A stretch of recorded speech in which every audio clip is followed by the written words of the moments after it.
I'm going to cut straight to the chase. If you aren't in my Discord server, you're missing out severely. The best alpha in crypto takes place within these channels, including coin discussions, market analysis, degen behavior, and more. It's completely free and I look forward to speaking with you inside. I want to start this video by touching on something that's been bothering me a little bit lately. We saw the recent explosion of Bitcoin, of course, propelling it way past previous highs, and we're hitting $89,000, which, in hindsight, it'll be easy for many people to say that this was expected or whatever. But the reality is there were many YouTubers and influencers within this space consistently changing their theses to fit the narrative at the time. I saw bulls turn to bears, then back to bulls, and then back to bears, on a weekly basis throughout this whole year.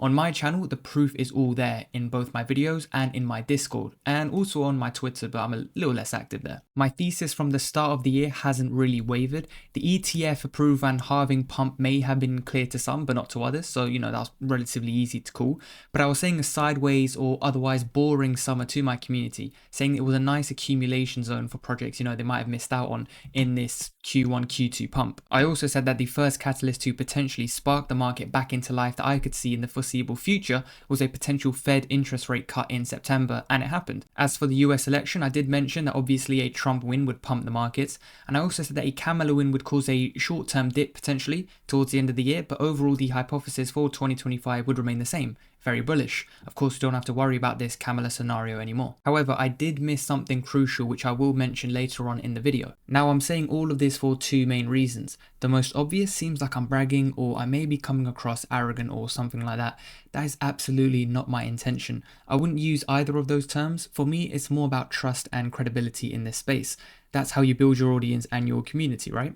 So you can take it from me here to be honest with you guys and to not sell out. But the other reason, and the more important reason, is a lot of people were panic selling within the tough periods throughout this year, maybe due to the people that they were watching.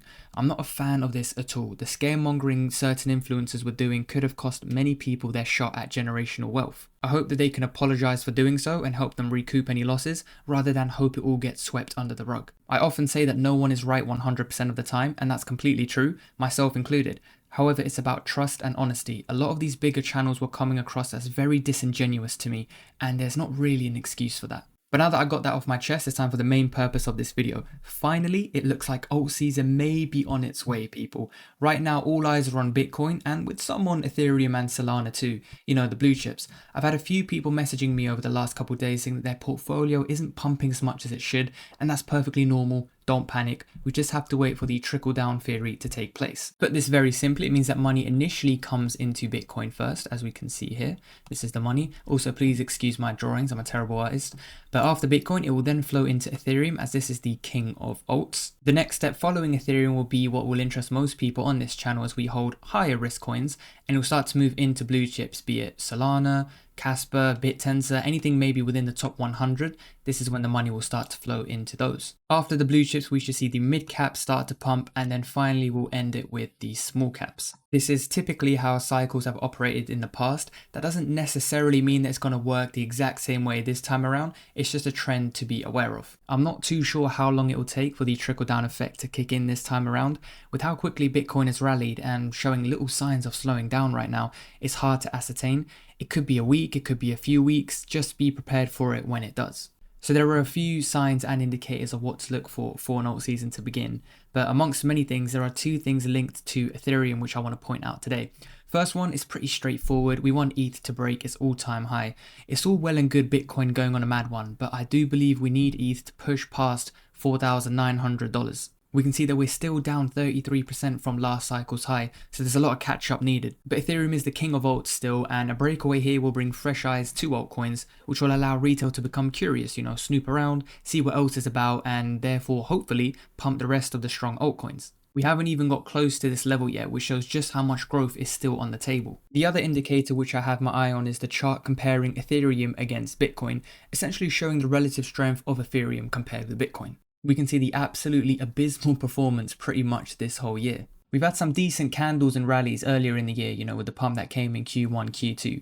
But overall, as a general thesis, Ethereum has really not performed this year so far. Taking a look back at the previous cycle in 2021, we can see that there was a massive measured move, which actually contributed to the first pump in odds.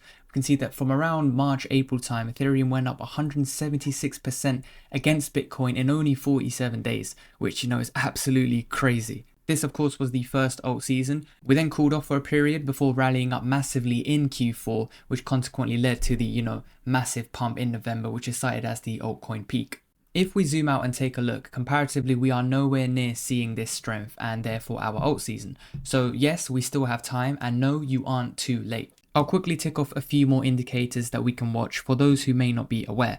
First, we've got Bitcoin dominance. This one's pretty self-explanatory. Basically shows the strength of Bitcoin compared to the entire crypto market. Strength here indicates that money is in Bitcoin and not in our altcoins.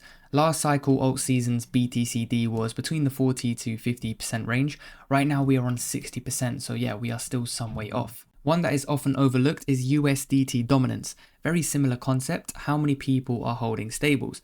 The higher the number, the more that are in stables, less willing to take risk and buy coins, and therefore less likely to pump our bags. Last cycle, this was between 2 and 3% in the good times, so yeah, whilst it has been dropping lately, still not near the levels I'd like to see. We need to see this decreasing as well. Finally, we've got an obscure one in the Dixie. This is just dollar strength, not directly related to crypto, but in uncertain times, the dollar is seen as an attractive investment, basically signifying investors wanting to take less risk. We need to see the Dixie decreasing as well, as it implies that investors are finally looking to switch the risk on, get out the dollar and put it into investments such as crypto and stocks, etc. So the major news which I didn't account for in my long-term thesis was Trump potentially introducing a strategic Bitcoin reserve for the US. I don't believe people fully understand the gravity of this on an economic and geopolitical level. This would literally validate Bitcoin as a legitimate financial asset on a global scale. I know in some regions it already is, but there's still that stigma around Bitcoin. Is it illegal? Only criminals use it? It has no intrinsic value and so on. But if the US fucking government adopt it officially, there can be no fighting that. The digital gold narrative will come into play and the prophecy will be fulfilled to some extent. Again, this isn't official, but some numbers which were floating around was for them to acquire 200,000 Bitcoins per year for 5 years. That's 1 million or 5% of the max supply. At current prices, that's $15–20 billion worth of injections. I don't think we could be prepared for what that would do to the price. The sheer buy pressure, volume, speculation, scarcity, all of that combined makes the whole $500,000 to $1 million argument per Bitcoin not seem that far-fetched after all. So we've got the US hinting this. The recent candles we've seen for Bitcoin implies to me that other countries will be looking to front-run Bitcoin here and get involved.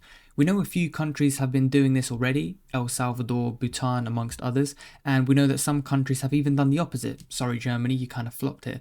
But the US is a different kind of knock and would set a very significant precedent. But countries getting involved would make sense, right? It would explain the huge moves we've seen in such a short space of time. Some have suggested it could be the asset managers like BlackRock and Vanguard, but I think they did their accumulating last year. It wouldn't make sense for them to announce an ETF before securing the majority of their asset, but who knows. Anyway, regardless of what it is, this is monumental and paves the way for an incredible next few years for crypto. Adoption, awareness, speculation, all of it. So going back to the main title of the video, how to maximize profits. This rally comes down to two very simple things. There's no need to overcomplicate it here. Being in the right coins and exiting at the right times. The first one is more so in our control. We can critically analyze projects and understand what's got the likelihood of pumping versus what doesn't. If you cannot do this, leverage other people's knowledge by joining communities. My Discord is packed with people trying to help each other out and it's completely free, so take a look in there.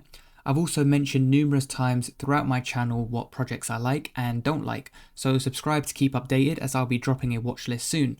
The latter is a lot more difficult, exiting efficiently, and there are numerous profit-taking strategies which I may dedicate an entire different video to. I mentioned to my community a couple months back that it's worth taking profits in Q4 as we don't know what the market will do. Not to exit fully, but to hopefully compound our gains. I am doubling down on this now. If you make good returns the rest of the year, there is absolutely nothing wrong with locking some profit in. Is that because this is the end of alt season? No, I believe the best is yet to come in 2025. Whether that's the first half of 2025 or the second half, I'm not 100% sure yet. Kind of leaning towards the second half for now, but more importantly, I think we'll get a cool off / pullback, maybe likened in some ways to the summer we just had. So if we take some profits off the table in Q4, maybe early 2025 too, depending on the markets, we can then hold this in USDT. Some of you like to hold it in Bitcoin or Solana or Ethereum if you're riskier, but the point is to risk off. We then get a cool off period where the alts we like retrace 20, 30, 40% or even more. Now we have the dry powder available to us to buy back and buy up even more for the next pump, which may end up being the final one. A very, very common problem that I've seen within my community is people not having the dry capital on the side to buy up any dips. With this strategy, you essentially nullify this and can look forward to dips with a smile on your face. I make a point out of saying that if you can do a 5 to 10x on your overall portfolio from where we are in the cycle currently, you've done insanely well. Individual coins can do more, but overall a 5 to 10x is difficult but doable at this stage. With the right entries and exits, this becomes a lot more realistic, potentially even hitting higher multiples. This is where you can't screw up your portfolio. If you want some perspective, check out my recent video and also let myself and the community know what you're holding and we'll try our best to help. If you enjoyed the video, please leave a like and subscribe. Thank you so much for watching. Join my free Discord and I'll catch you all in the next one. Take care.